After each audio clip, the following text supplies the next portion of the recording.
Mortal Kombat 2 or Mortal Kombat Poo? Find out on the Amigos.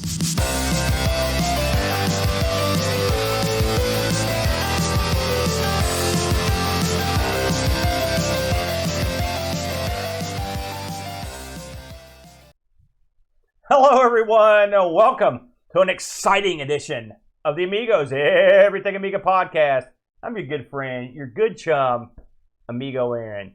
Today, I'm not joined by our good pal, John Vodafkarschaller, but his B-level C-team replacement. I give you the Brent. I need an adult. No, would you stop? Hey, everybody. In case you're wondering, our good buddy John Vodafkarschaller was going to be out of town on a medical emergency, but actually the medical emergency got better. Not his medical emergency. That's right. A family medical emergency. So hopefully everything's going okay. And Bo, if you're watching, we all say hi and good luck with everything. So we brought in a ringer this week. It's our good friend, the Brent. You realize I look very Amish? You do. And the reason we brought in the Brent, you may have tuned in thinking to yourself, all right, a little bit of cannon fodder. Well, we actually are pushing cannon fodder back to next week because Boat went in on that. And since I had Brent here, I thought to myself, let's get Brent in on something he's an expert at that we haven't looked at on Amigos before. Ladies? And so this week, are you kidding me? Hot air balloons? This week, we're going to be taking a look at the very famous, very popular fighting game, Mortal Kombat 2. Yes. Mortal Kombat 2. Yes. Well, all that said, Brent, before we go into it, normally during this part of the show, it's where me and Boat wax and talk about various wacky events. But I'm not going to do that with you. I want to talk about, because this is a fighting game we're talking about here, and I know this is one of your favorites, favorite fighting games. Do you remember when you were a young Brent? Yes. What games got you into the whole fighting game genre back in the day? What was the ones that really lured you in? Well, I mean, my answer is boring because it's Street Fighter 2. That is boring. There was nothing before that? No, because Street Fighter 2 is where that's the first one I started playing in arcades. Long enough to get good and get recognized for my skills in the arcade.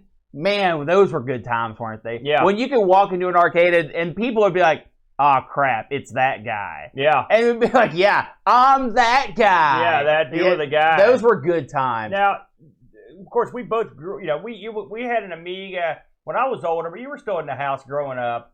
Do you recall your favorite Amiga fighting games? Because some of these games that we play on here, we'd never, like a game like Fighting Spirits, for example, I'd never heard of that game until I did this show. And if I'd known it existed back when I was younger, I'd have been all over it. Yeah.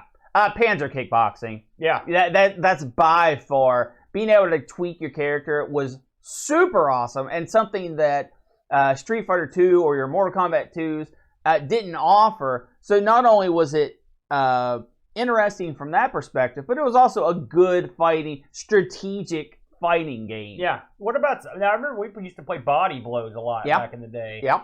Do you recall your favorite characters in that one? No. I remember Ninja was my favorite one because he said ninja a lot. I think a real ninja would do that. And also the monk, Buddha be praised, he'd say. See, yes, I know that we played Body Blows, but the game, and this is going to hurt, Aaron, I'm sorry in advance. Yeah. The game was not memorable enough to produce any core memories. Oh, man. I remember three guys distinctly. Ninja, the monk guy, and the guy in the business suit. That was like the stock trader or whatever. I thought that was pretty unusual for a fighting game back in the day. I want to close by saying, this segment at least, that I think this week's game actually shares some things in common with Pans that we'll talk about when the game comes up. But heck, let's just get right onto it.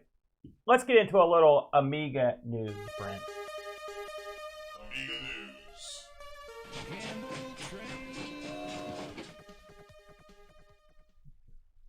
All right. See, I talked during that last time and got yelled at. Yeah. Well, that's because I got scolded. When you do dumb things, you get treated like a dummy. Here's a guy who's not a dummy. It's our old buddy Neil from the old RMC. Absolutely not. He'll punish us for saying otherwise. Well, listen, you don't want to get on Neil's bad side. Plus, he's a handsome guy. Why would I don't think that's possible. Neil has an interesting show this week from the Cave. where he's looking at A500 hard drive expansions. This is a pretty inside baseball episode of this show, where he goes into something like this. The first thing he does is promptly destroy a power supply. I saw that. It was electric smoke, man. You never forget that smell. I've done that with a lot of these external hard drive controllers require a second power supply. Yep, absolutely. A full-sized Amiga power supply. And so I've done that exact same thing.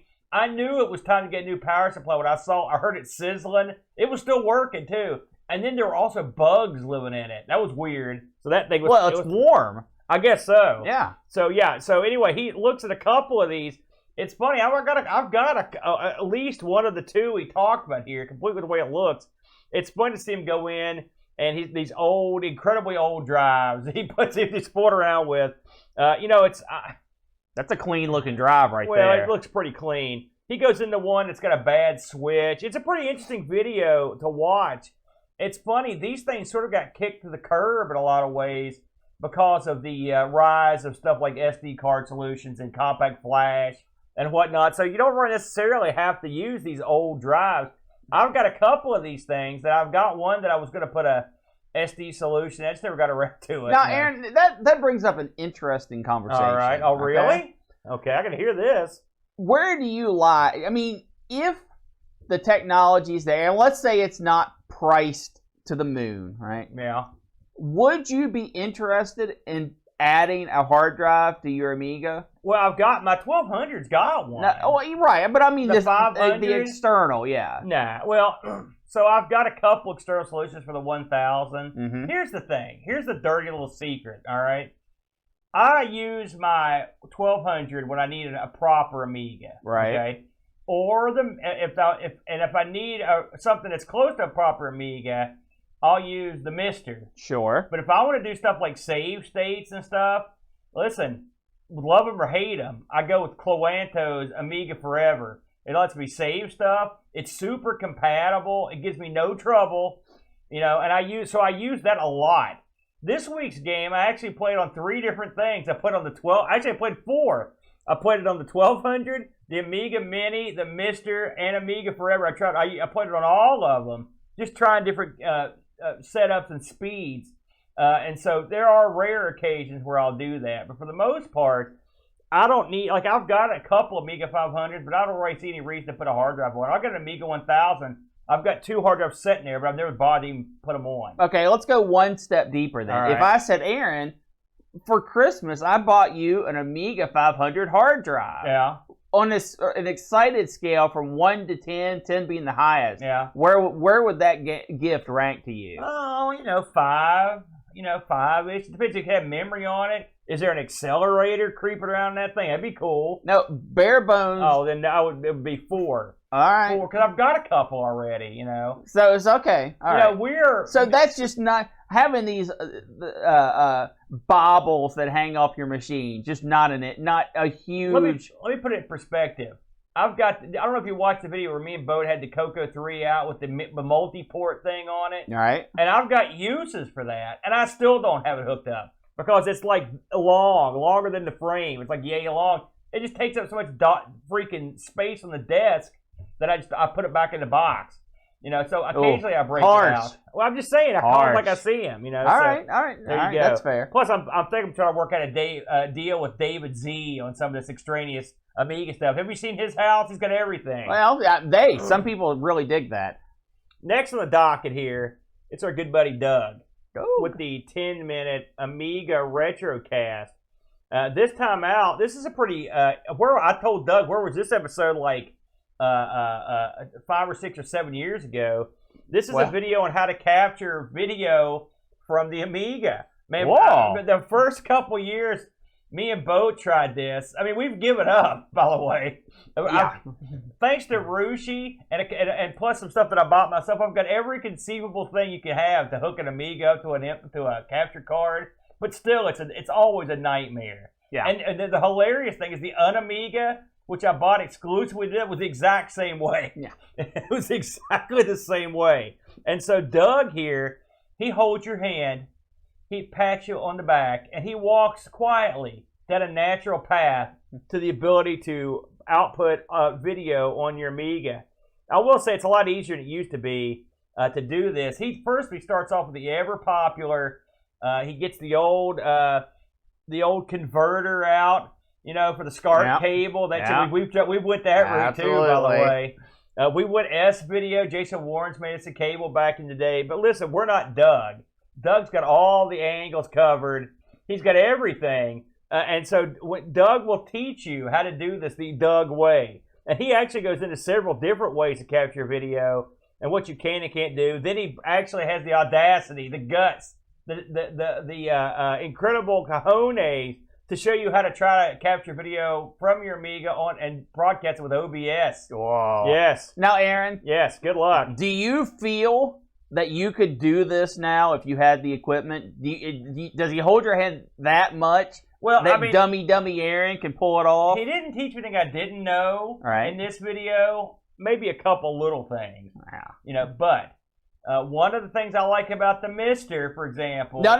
We're not talking about that. Well, our good buddy Frank from RetroRewind.ca. I have heard something about him before. He sent me a gimmick to let me have HDMI out on an Amiga, which I've never installed. I need to.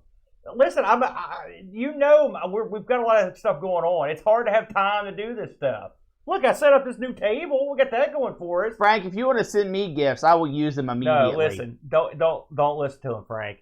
So anyway, check this out. It's our good buddy Doug. It's a good video. He does do a good job helping you get through this stuff. I enjoy it. I watch all Doug's stuff.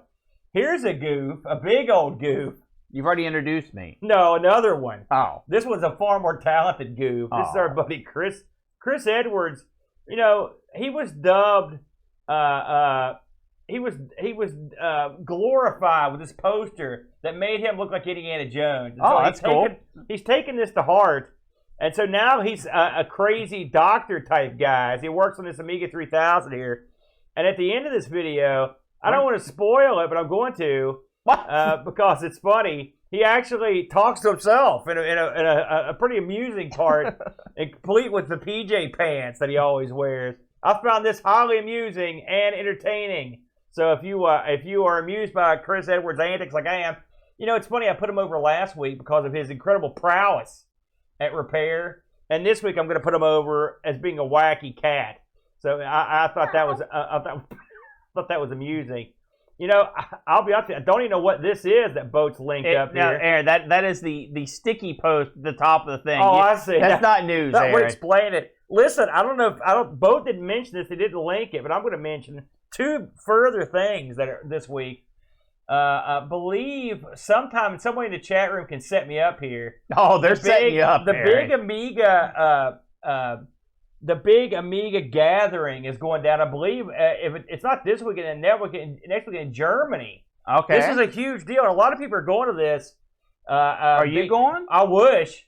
I've never gotten to go anywhere. I've been to Mexico once and Canada. You have to be house trained, Aaron. Well, listen. I find that difficult to believe. And so, okay, fair enough. It's the opposite. Wow, in fact, burn. This weekend. Now, a lot of people don't remember this, but before the pandemic, they had one of these big gatherings in Germany, and this thing was huge. Are you talking huge. Bigger than Boat Fest? Oh my God, exponentially huger. Wow. I mean, there were thousands of people. It made the news. Crap. It made all the news. The Brent, and so I thought to myself, we've got to mention this. Amiga. Thank you, chat, for setting this up since we didn't have it actually linked up. It's Amiga 37. I've been told. So Amiga 37. This should be a huge deal. Is anybody in the chat going to this? I know Amiga Bill is going to be there. There it is. Look at that. Ooh. Even that's super fancy, right there. I would rate its fanciness at a level. What about 7. now? Now that is fancy. You can actually their webpage is like it's like a Amiga. You can look around at. Let's add a hard drive. Pretty sure. Would you stop? Oh, Edmund Helen's going. That's outstanding. And of course, I know Amiga Bill. He was talking about that last week on his stream. So it should be fun if anybody goes and wants to. Shoot some pictures or give us a few tidbits about what's going on over there. I would like to go to one of these big deals because Germany they've held the torch high for a long time, and they're going to get all the people from all over Europe to come over to this thing. It should be a lot of fun. Now, one last item. Now, admittedly, this pales in comparison to what we've been talking about. But I'm going to bill it anyway, just because I want some action on it. All right. Coming up at the, this, a lot of people don't realize, but we're already in October. Yeah, halfway through. And you know what October is famous for, right? Oktoberfest? No. Oh. No, it's Halloween. Oh. Halloween. Oh. The big ween. And so we've made a tradition now. This will be the second year of this massive tradition, where in the month of October, I try to get over my yearly talk show, and this year will be no exception, as we will be bringing back once again conversations from the dark side. It's not Tales from the Dark Side, by the way. I get that a lot. Conversations from the dark side. Tales from the Dark Side's a great show, though. I love the show. Conversations from the Dark Side is legally different. Yeah, it is. That's right. I don't want them coming to my house and sending me £500 order. So I think we got them covered. Yeah, boom. So this will be taking place Friday evening on the 28th of October. In fact, that's literally 2 weeks from today as we record this, Brent. It'll be Conversation from the Dark Side. Myself will be there. I think I've managed to sign Jack Flack in the mix to get him back to co-host it. And I think you said you were going to pop around, and a few other people have mentioned as well. Now, listen, if you are interested in checking this out, again, we'll start around 8 o'clock that night, and you can join with us. We're going to be on Zoom. Zoom. I'll be posting all the information in the Conversation with the Dark Side part of the Discord, Amigos Discord. You can also send me anything you want, stories, texts, anything. Go ahead. Why aren't you using Discord? Technical difficulties that I didn't like, so we're going with. Also, I paid for a month of Twitch for ICC, so we'll see if we can get this. And I believe you do mean you pay for a month of Zoom. What did I say? Twitch. Listen, I pay for Twitch every day. So if you're interested in joining us and sharing some of your interests, feel free to come in to the channel at Zoom. If you just want to watch, it'll be live on Twitch, just right where you're at now. Should be a lot of fun, and I'm looking forward to it. And if you're interested in leaving any stories or anything, check the Conversation with the Dark Side area of the Discord. There's all the ways you can send us information. I mean, we've got every conceivable way. And if you're not part of our Discord and you want to send me something, you can send any stories, photos, videos, anything you want to argpresents@mail.com. That's the email I check the most. So, there you go. When you put a proposal out like that, I ain't checking the mailbox for a while. What's that mean? You think it's going to get a little funky? Listen, that's all we've got here this week. But what do you mean all? That was precision. That was the sniper fire of news. Is that what that was? Well, you know who the sniper fire of repair is? You didn't even bring your sign this week. It's sitting there with a pinball machine. You blew it. But that's okay. We don't need a sign to talk about. Bam, RetroRewind.ca. Bam. Our good friend Frank up in Canada. We were just talking about these hard... Canada. We were talking about these hard drive issues on your Amiga 500, right? The good thing about having a guy in the biz like Frank, that's what I call it, is if I were to... I've got all this ancient hardware sitting around, right? If I want to take, like, say, a peripheral for my Amiga... If I want to get this thing recapped because they need recap, absolutely. You think I'm going to sit around to do this? Heck no. You don't even have time to plug in Frank's toy that he got. I don't got time to do nothing. And so when I need something recapped, whether it's ancient peripherals for my Commodore machines, whether it's the Commodore machines themselves, listen, that C16 or CDTV, they're not getting any younger. That stuff needs to be recapped. It needs to be looked over, checked out. You don't trust that to yourself unless you're grade A. You trust it to someone who has decades and decades of top quality troubleshooting experience, and that's our good buddy Frank and his staff up at RetroRewind.ca. They'll take care of your Commodore machines and your TRS-80 car computers as well. On top of everything else, they don't just do your services.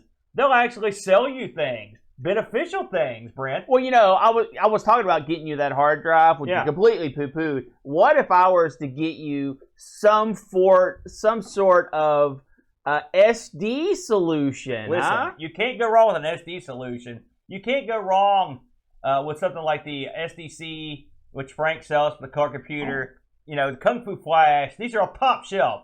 Plus, let's say you're like a real technically minded fellow. Nope. And you want to troubleshoot your own stuff. Yeah. Hey, Frank's got you covered with top shelf replacement caps, diagnostic ROMs, the whole enchilada. Please, we would be much obliged if you would check out RetroRewind.ca. And if you decide to partake in a service or an item, if you use the promo code Amigos10, you will save yourself 10% off that order. That's free money. Yeah, let me tell you something. The problem with the 10% off, the price is already so cheap. Yeah. It's like, yeah, it's cheaper. It's amazing. You almost feel bad about it, don't you? I don't. I feel like I'm robbing the guy. Listen, I'm a miser. So you are. Listen, I use Amigos 10 every time. I don't feel bad. Frank knows the score. He's got to pay up. So please, that's Amigos 10 when you check out. Now remember, you have to have signed up for the website to get these codes to work. So sign up. Man, if you don't sign up for the website, you're just an idiot. What I suggest is buy one of everything. Wow. Cover your bets. Cover them all. Buy one of everything. Have it shipped to you. Why take a chance? There you go. There you go. Now, we took a huge chance this week when we knocked cannon fodder to next week after I saw the 40-page reviews that were sent in. Don't be mad, everybody. We're going to cover them next week, but it got bumped for a reason. We bumped something, brother. You know it's gold. It's Mortal Kombat gold. It's oh.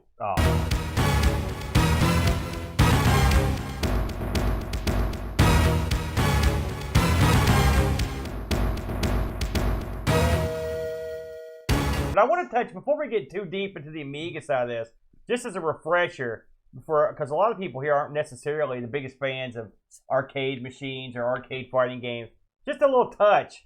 And I think this is a rewind for two reasons, one of which is you need to remember the scope and the importance of this game when it was released. Oh, yeah. Right? So Mortal Kombat II, the arcade game, was released way back in November of '93. Yep. It's funny how quickly these things got ported. This thing got ports to anything that you could conceivably put it on that was a console, all the handhelds. But the Amiga and the DOS versions were sort of the outliers in the computer realm. The Amiga version came out in '94. And the DOS version came out way after that in '95, also by Probe, who did this one. So just to put it in perspective, Mortal Kombat and the success it got. In '93, at the end of '93, it had $101 million in revenue. Keep that in mind. It was the highest grossing game of '94. In '96, they had sold 25,000 units of the arcade machine. I can't tell you how rare it is for a game to sell that many units. It's hard because when people talk about video games, they talk. A lot of people are familiar with console number sales, but not arcade or pinball. Right. This is a whole different realm. When your arcade machine sells like 15,000, it's a bona fide super hit. Yeah, 5,000 was a hit. Yes, that's what they considered. Now, by the way, this was just at the end of '96. The machine went on to say, as of 2002, and I think we can say we can close the book on it then. Yeah, for a lot of reasons. They had sold 27,000 units, and they had grossed $600 million. Yeah. That's a lot of money. Insane. Now, of course, it was the game of the year for in '94, so of course you knew they were going to work on the home copies. Now, this is something else you've got to consider. When they released these home copies, they made a fortune. Acclaim made a ton of money. Yeah. The first week sales, just in the U.S., were $50 million, and it outperformed every movie that was released that week in cinema. They shipped 2.5 million units within a month. A month! Okay? Yeah. Why am I telling people this? And there are more and more. I can go into these numbers ad nauseum. The bottom line is, estimated gross sales of Mortal Kombat 2 by the end of its run, which would be 2002 again, exceeded $400 million. Yeah. Okay? So this is presented to explain to people why this game was such a big deal and why they would take and port this to basically what was an aging computer at this point. Because they thought they could make a buck, frankly, and presumably they did make a buck. Now, Aaron, yeah, we both know that this is a incredible favorite of mine. Yes. And I think we can also all admit that of all the fighting games, you and I might be close at skill level. This is not one of them. No, you are a better hand than me at this in the arcade version. Yes. Yeah. No. You're right. You're right. And it was a difficult shift to go from the arcade version to the Amiga version here. So let's talk about the Amiga version here. Released in '94 on 3 discs. This was developed by Probe.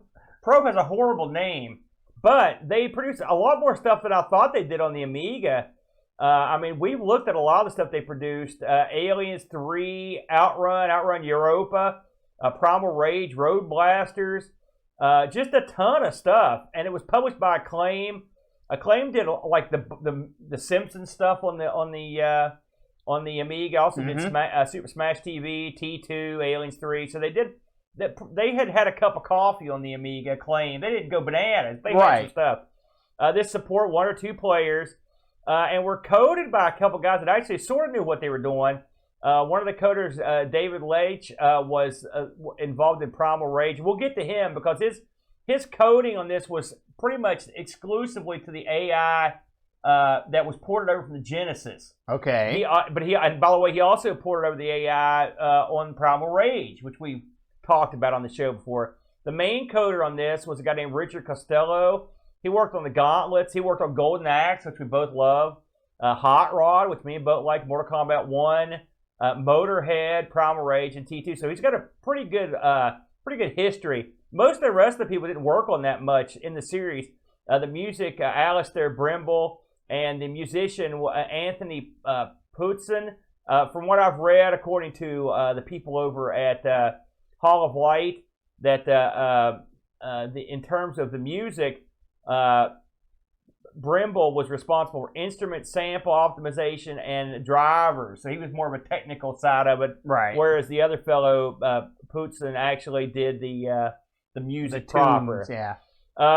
So, with all that said, Mortal Kombat 2 on the Amiga. What do you got here? Well, what you've got here, in case you know what Mortal Kombat is, I mean, I guess I could read what the plot was. Screw that noise. If you don't know what Mortal Kombat is, we're talking about Mortal Kombat on the Amiga. Well, it's a fighting tournament. You go and fight things and then kill them. That's right. You've got a bunch of fighters and you fight each other. Now, let's go ahead and there are two elephants in the room. We'll go ahead and clear these out. Now that's horrible. All right, and why'd you call me that? There's 2. Yeah, that's going to be the subtitle of this show. So the first elephant in the room is the loading times on this. Now, when this came out, I of course had a liberated copy. The liberated copy actually had 4 discs. You had to put in a loader disc, and then you had to swap around the other 3. This game, to play this game on an Amiga back in the day was horrible. Yes. Okay? The loading was horrible. If you performed a finisher, it would literally stop you and then load the actual animation off another disc for your finisher. Okay? So they did a bad job. And as a cunning double trouble, they did not allow you to install this on the hard drive, probably for piracy purposes. That's the way it usually was. So this was not installable on a hard drive, okay?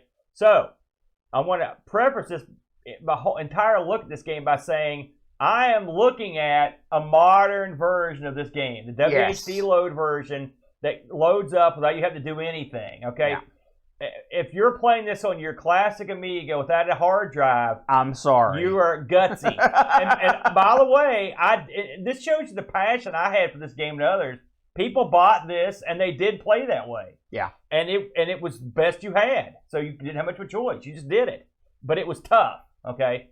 The second elephant in the room is the fact that... And actually, somehow the larger elephant. I don't know. You don't really remember playing this much on disc. That was a huge elephant. So I'd say these are equally sized pachyderm. All right, The second elephant is the fact that the Mortal Kombat 2 arcade machine has 5 buttons, right?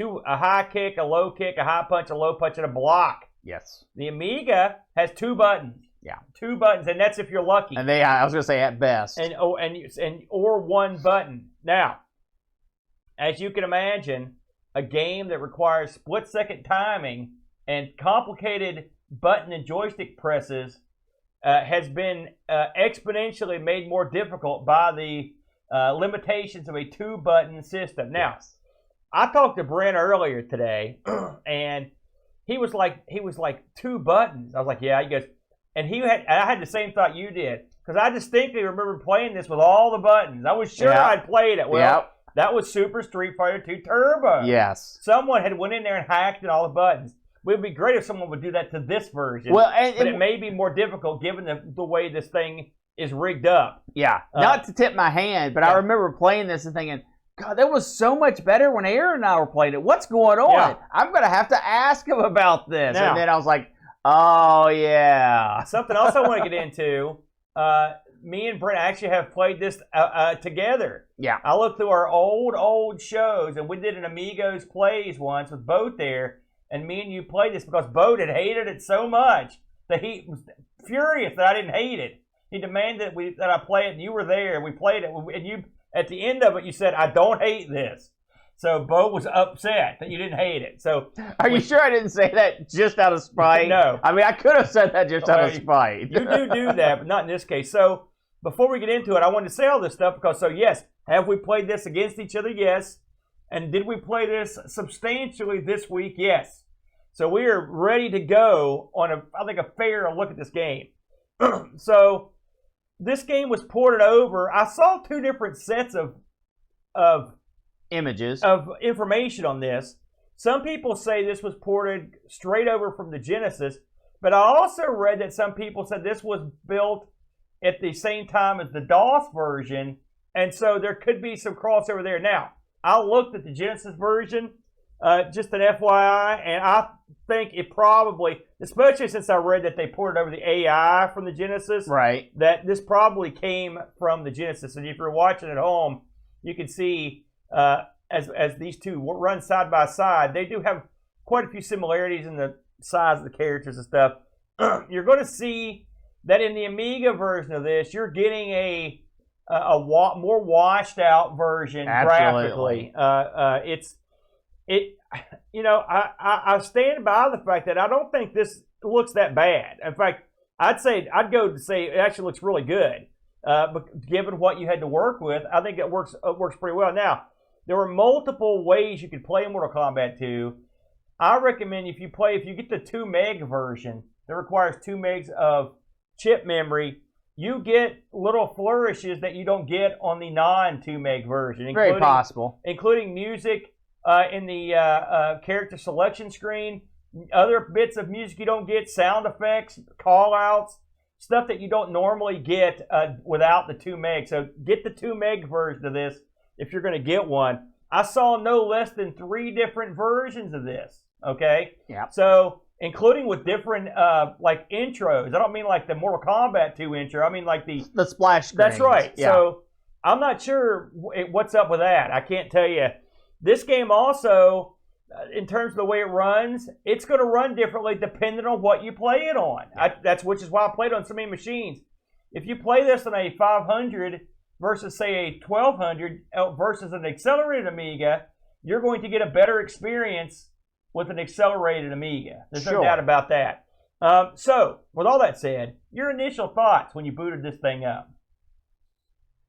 I have certainly been more disappointed by other versions of this game than I was the Amiga.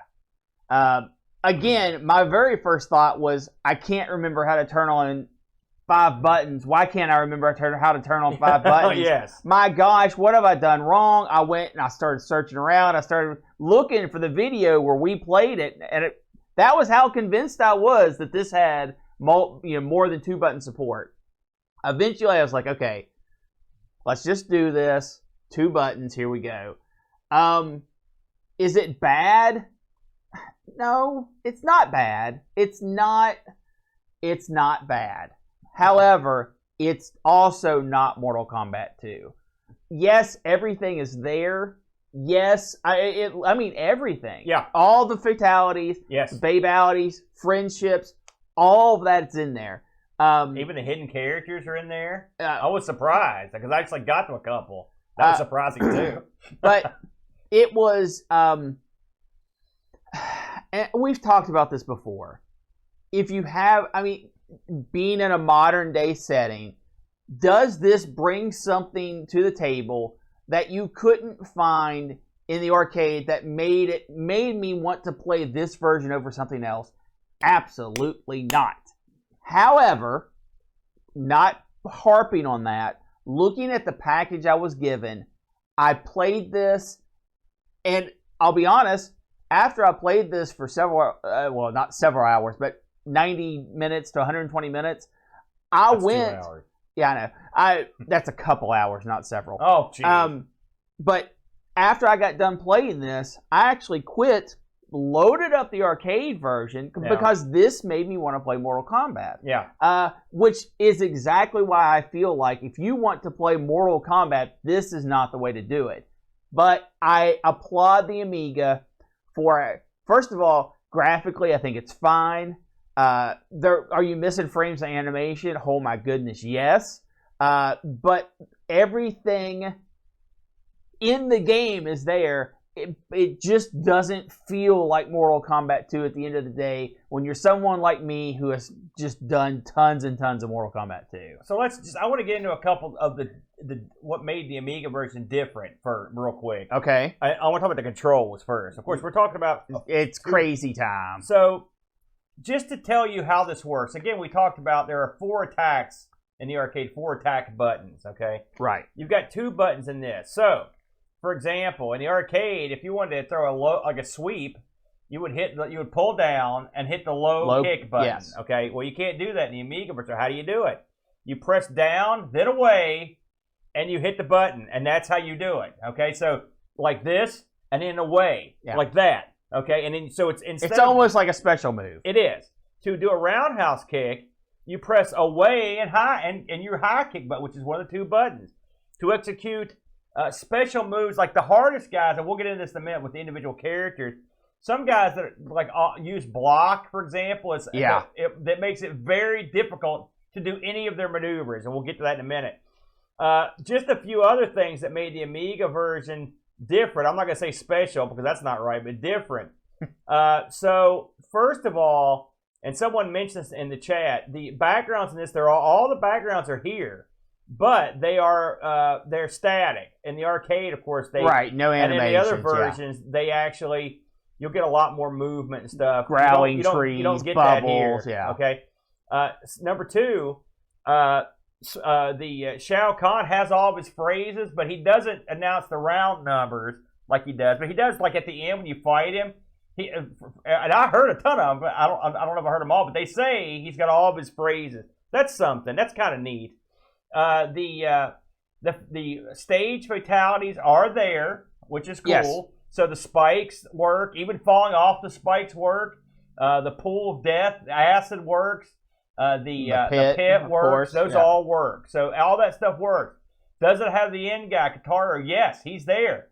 A lot of people complained about the AI in this.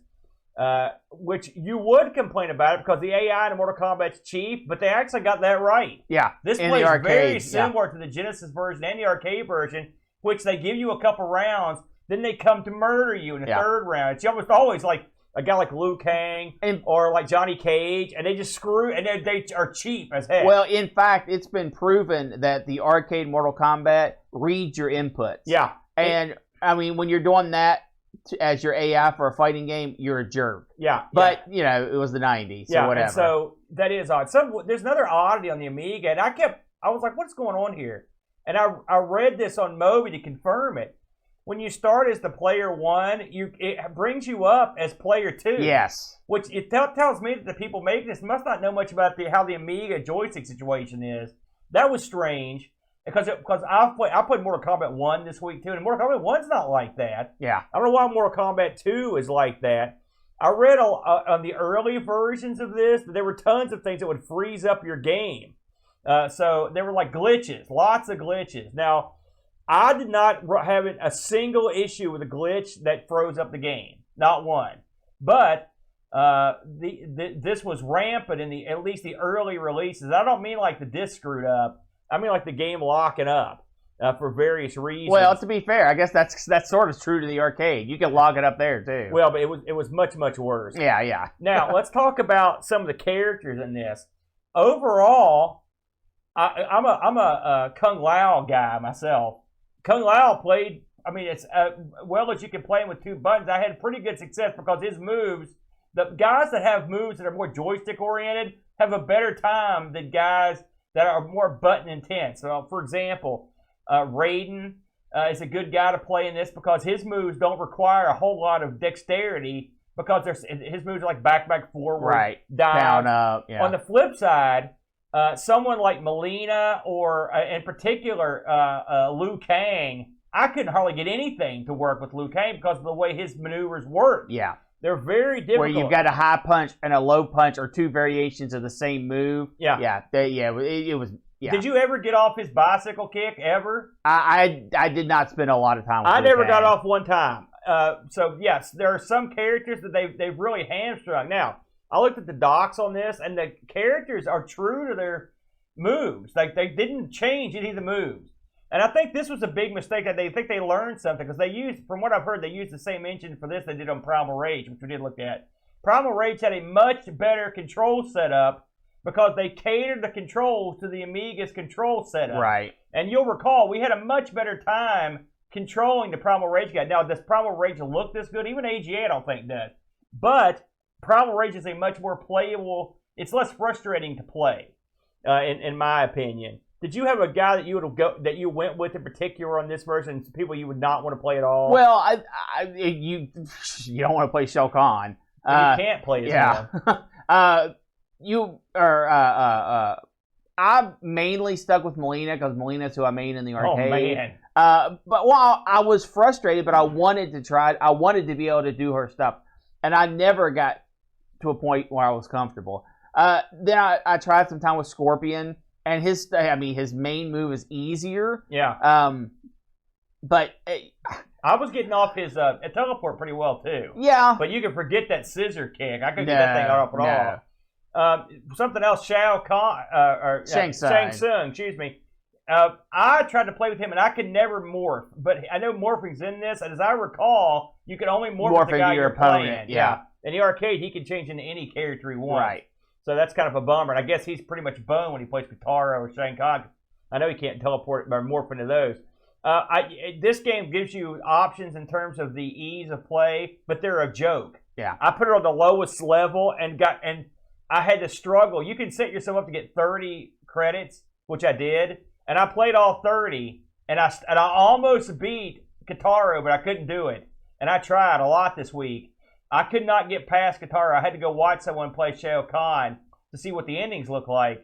Katara is as cheap and dirty and crummy as he ever was, although reports I read said he was easier on this version than other versions. Well, much like any of these arcade fighting games, it's all about knowing the secret to the character. Like, in the arcade, I could only beat Katara with 3 or 4 people, and Melina wasn't one of them. Yeah. Which sucked because I always had to get up to him, lose, put in money, switch to a guy I could beat him with, get to Shao Kahn, lose because I didn't want to see the ending of the same guy over and over. Yeah. But then again, I almost never played the single player in the arcade. Yeah.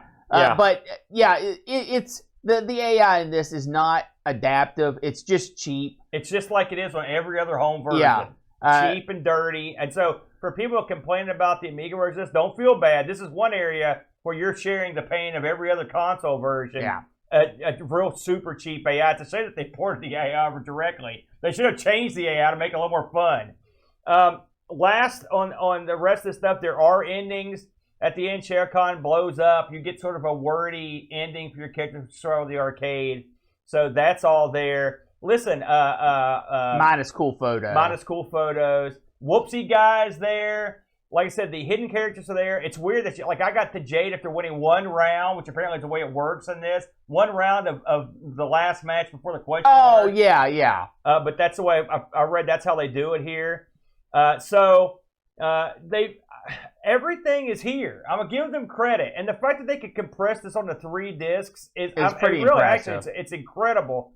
It was all done in assembly, and it's quite a remarkable feat on the Amiga. including most of the sounds. Now, there are a few sound effects in this that are horrible. Raiden in particular, it sounds like somebody dropped a toaster in a bathtub. Yeah. But for the most part, they got it right. And I was surprised at the amount of hate that this was getting from our Discord, because when I looked up how it was doing on Lemon, I mean, actually, it was it was pretty well praised on there. It got a 7.97 on Lemon, and across the board, it got good scores. Its average magazine rating was 85, with CU Amiga magazine giving this a 95%. The low entrant Amiga Power giving it a 63, but for the most part, 80s and 90s. And if the big deal, the thing that makes it different now is again the lack of loading. If this version had came out back in 94, 95, and with hard drive installability, it'd blow people's minds. You'd be losing your mind. Yeah. The first time I played this, I couldn't believe how good it was. I know a lot of people, there are three camps here. There are people that don't like fighting games, okay? Yep, there are people that don't like gore. And there are people that don't like watered-down versions of arcade ports, okay? And so those three camps, this is not the game for you. If you get frustrated easily, this is not the game for you. The AI in the game is unfun. However, if you have a buddy to play with, and you want to play some Mortal Kombat 2 on your Amiga, and you are both at the exact same difficulty because of the joystick, it's actually quite an incredible achievement. I mean, this is a real... If you look at the other things this was released on, it's that I don't see an Atari ST version or any other. I mean, this is a disc-based Mortal Kombat 2. It's quite remarkable to me. If this was the only way I had to play Mortal Kombat 2, okay? Yeah. If this was it, there's no emulators, there's no... And like that, I never had those options. No other consoles. I would be happy with this enough to learn the differences, which is absolutely what you have to do to enjoy the game. And I definitely did not take the time to learn the differences. But if this was it, I would take the time to learn the differences, and I would be happy playing this version of the game. Am I going to do that now? No, absolutely not. I've got the arcade version. Why would I ever take the time to learn this? But I think this is a fine version. I think it is an acceptable version for the Amiga. And I understand the hate. I just don't agree with it. Let's share in the hate. All right. Shall we? Because I've got the hate pulled up here. We'll start with Lord Soup, who was wringing his hands to kill this game. Mortal Kombat 2, right, you lot? Take off those rose-tinted specs. It's not a good game. Great visuals and sounds, and yes, it's fun, but it's not good. I don't understand that sentence. The first game had its sloppy charm, but Mortal Kombat 2 is goofy, tepid garbage. Yes, it's fun. I think he's got a split personality. Yes, it's fun for a bit, and in my youth, I was completely blind to the gameplay poverty on offer here. But I returned to Street Fighter and the Virtua Fighter and Tekken series once the 32-bit era arrived, and I love a good fighting game too much to defend any but the last few MK games. Trilogy flirted with gameplay and had a lot of characters, but this... It's novelty upon novelty upon novelty, topping and sprinkled with sour goofy. Yes, the Miggy did a good job on its conversion, but they didn't use magic gameplay into it. Wasn't in the base game in the first place. Weird sentence. Total rubbish, 2 out of 10. Okay. The Amiga had a few decent fighters. If you're really desperate, add a point. Okay, listen. He's not ragging on the Amiga version of Mortal Kombat 2. He's ragging on Mortal Kombat 2. I knew you were going to get bowed up. Listen. No. A lot of his points are incredibly valid. Mortal Kombat 2 is not a deep fighting game. It's not. Okay? It's not. If you want a deep fighting game, there are a dozen better options out there. You have to look at Mortal Kombat 2 for what it is. This is a comic book fighting game. You hardly ever see your punches and kicks because everyone's doing their flashy special moves, right? Winning is knowing how to tie your flashy special moves into that 1 or 2 punches or kicks that you're going to do that aren't your flashy moves to get the victory. There is skill in this game, but it's not anything like the levels he's wanting. It's a different sort of skill in this game because it's called manual dexterity. What? That's part of the skill in this one. Oh, the Amiga version, no, yeah. Let's move on to Level Lord, our good buddy, the Lord. I'll admit it, I did not play this much except with friends a long time ago, and will never forget horrible loading times on the floppy A600. Graphics were good and gory, just right for the time, with good SFX. But man, doing a tournament with 6 people was a nightmare, I can imagine. Oh, yeah. Waiting for a game to load, we would just have fun sipping on drinks and talk until we would get drunk and soon switch to watch demos or play mods. If you want to get a fighting game on Amiga, go and play Franco the Crazy Revenge. I've not even heard of that. This game, no. Solid 4 out of 10 just because of the gory elements. And lastly, our good buddy Petzel, back, down, fire. Back, forwards, down, forwards, fire. Did-a-dat.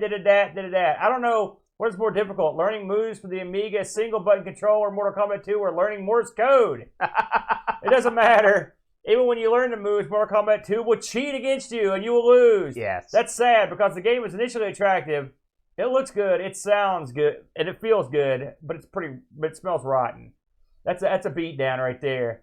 So there you go. Now, Aaron. No one liked it.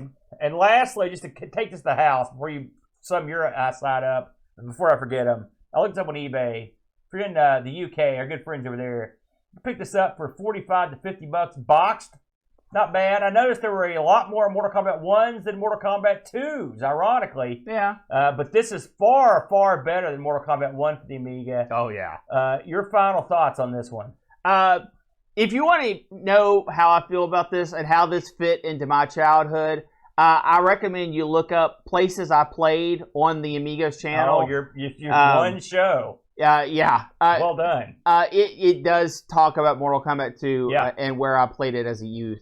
Or Ute. Thing number 2, this, if and when the next Boat Fest happens, this is going to be the challenge game for Beat the Brent. Mortal Kombat 2. Mortal Not Kombat 2. Amiga, the arcade version. Yeah, Mortal Kombat 2. So get your practice on, folks. Very good, very good. So we move away from Mortal Kombat 2. We're going to move along here to our site updates for the week. Brent, we had quite a few interesting pickups this week. Let's start off with me and the boat.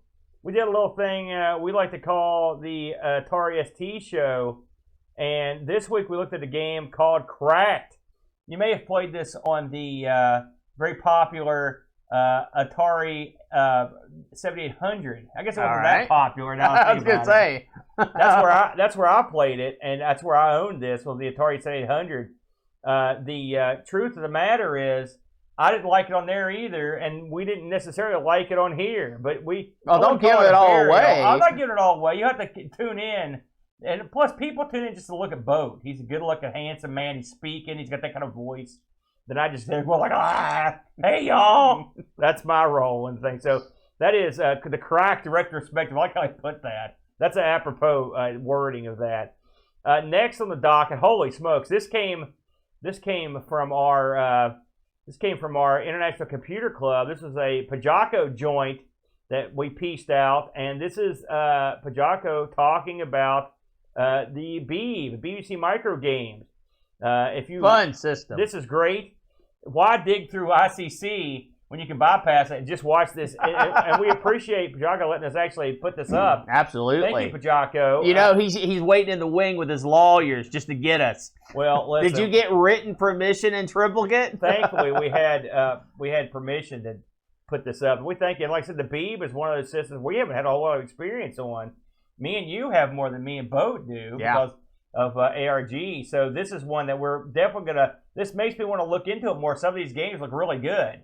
You know, if the Beeb's a player, that's for darn sure. So check that out. It's called Fan Beebintastic BBC Micro Arcade Games. That sounds like Boat named that one. I got a feeling it. I think Boat got involved in the naming of that one. Next on the docket, we can talk on this one, the Brent. Me and you do a little show on the side. It's a little thing we like to call ARG Presents. Yes. This week, we did wrestling games as requested by Dryer Lint. And but we were way outside the box on Absolutely. this one. Brent, you looked at King of the Monsters, as I kept wanting to call it, King of Monsters. That's dropped the And I looked at Onita Atushi FMW. One of these games is better than the other. Well, neither one of them are what I would call solid gold money, but they're definitely different wrestling games, that's for sure. Yes. And so if you're into people looked at this category, they're like, oh God, no. But I mean, it's pretty fun.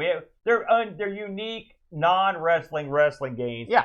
That's your cup of tea. Check it out. And by the way, watch some FMW Exploding Island matches. No, don't do that. Those are pretty funny.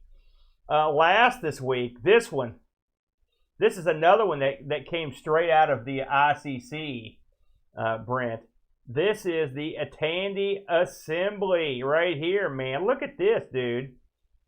This was something we put out of ICC, and this is Petzel that takes this tour. And so this is great because, of course, I didn't get to go to Tandy Assembly. And when did this come out? I haven't even... This was part of International Computer Club.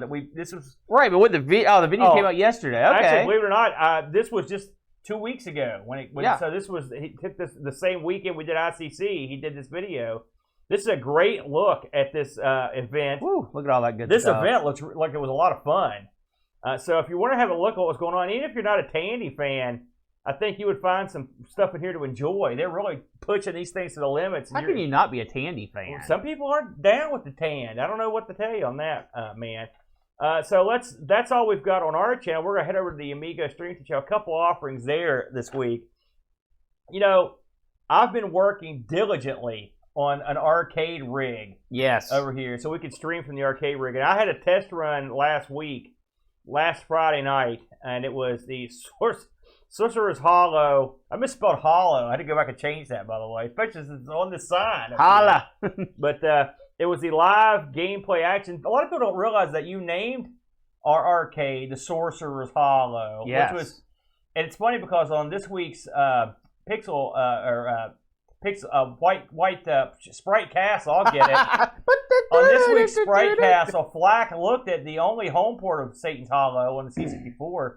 But that is not why I named it. But that's where you got the hollow part, isn't it? I thought that, and then the sorcerer part was a play on Wizard's Den, right? Yes. From when we used to play. We had an arcade in a Sears. Yeah. Back at our at the mall. Oh God, way back, called the Wizard's Den. And I learned how to hack arcade games, but way back in my youth, I was like 12, and I thought it was a proper homage, if you will, to the old Wizard's Den to call the arcade the Sorcerer's Hollow. Very good. And so this is me just playing some games. You're going to probably see more of this. I just got the joystick work where I can play Amiga games on this thing now, like perfect. I had the best game of Banshee I've ever had last night. When I was out here trying this thing out. So I'm going to be loading up some Amiga games on here. There's going to be an Amiga arcade game night. Unfortunately, if I play Mortal Kombat 2 in here, I'm still going to just have 2 buttons. You're going to look down and be like, oh. That's the bummer thing. But anyway, that was a lot of fun. Check that out if you get a chance. And then last but not least, or maybe certainly least, this is part 2, the controversial part 2 of the International Computer Club. This is the most edits I've ever put into one single piece of video. I literally edited until I ran out of edits. I had to save what I had to go back and then edit more. There was a lot of edits. The good news is this is a show you can show to an infant. I'm telling you, it's been cleansed, scrubbed of any sort of nefarious language. And it is actually, there's a lot of good stuff in here, including, of course, Pixels of Dawn and his segment. We also had an appearance from Mr. Cola. Everybody likes Mr. Cola. He's pretty awesome. We had a good time on here. We saw actually both the videos are in here. Plus, at the ending of this, you got David Z's tour of his bizarre super house with all sorts of machines in it. It's a crazy time. So if you are interested in checking that out, that's part 2 of International Computer Club. Enjoy. And Brent, I think that is all the video we've got this week. Now, normally at this point, the boat would sing a lovely rendition of all the Patreon, the Twitch supporters, all that. Would you like stuff. me to sing One Night in Bangkok? I would. I want you to rap the rap parts, and then we'll get together and sing the chorus. So go ahead. All right. You ready? Yeah. Bangkok, Oriental City, and the city don't know what the city is getting. Stop. But because it's a rendition so near Murray Head's version that the copyright police could kill us at any minute. Also, you weren't saying the Patreon names over that. It's because you don't know them. Well, wait a minute. So, you said sing the song. This may be a stunning revelation, Brent, but let's see what that me and the boat are going to be playing next week.